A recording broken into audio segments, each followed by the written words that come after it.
Steve, I understand that you're the current president of the Appellate Lawyers Association. Can you tell us about some of your plans you may have for the upcoming year? Sure, I'd be delighted to. The ALA is an organization that's near and dear to my heart. As you know, Chris, I spend a lot of my practice involves appellate matters, and the ALA is an organization that's really designed to both help its members become better appellate practitioners, foster improved communications between the appellate bar and bench, and improve the administration of justice with respect to appellate matters. With those objectives in mind, we have a range of activities that are directed at one or more of those objectives.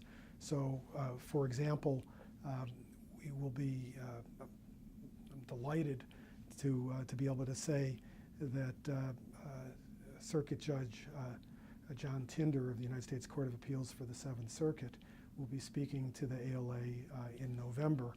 Judge Tinder has announced that he will be retiring from the bench after a long and distinguished career, and we are grateful for that he has agreed to address our association. We're hopeful that he may want to share some remembrances and maybe give us some tips about how we can do better as lawyers.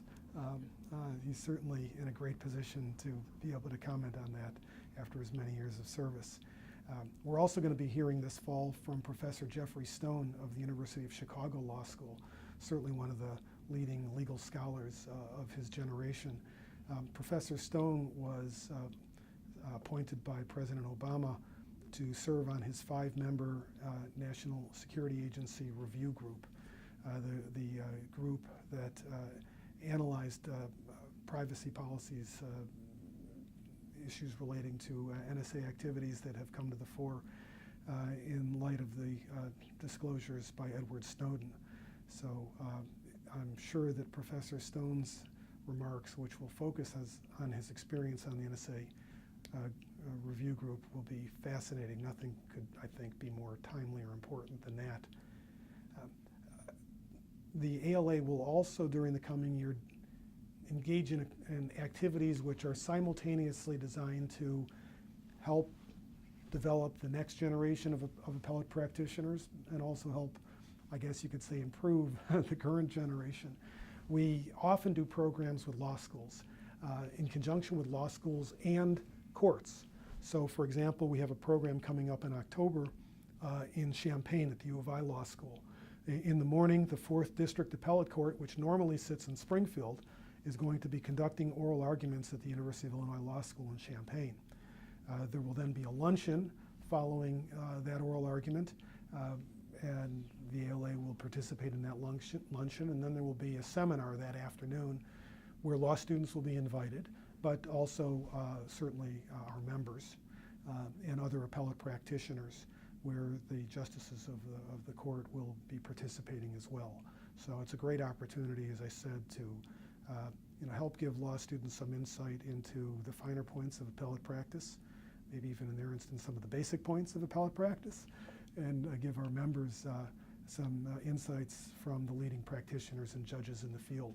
We've got a similar program coming up in Carbondale involving the 5th District Court of Appeals, Appellate Court, later in October. The Appellate Lawyers Association will also, it annually conducts a national moot court competition. We attract participants from law schools across the country and give them an opportunity to compete against each other on legal topics that are always timely and interesting, and where we have certainly, and especially in our final rounds, some leading judges, state and federal, typically serve on the panels before whom the students get a chance to argue. So, I think that all of us as lawyers have the responsibility to help mentor the next generation of lawyers, and those activities by the ALA, I feel help me do my part to shoulder that responsibility.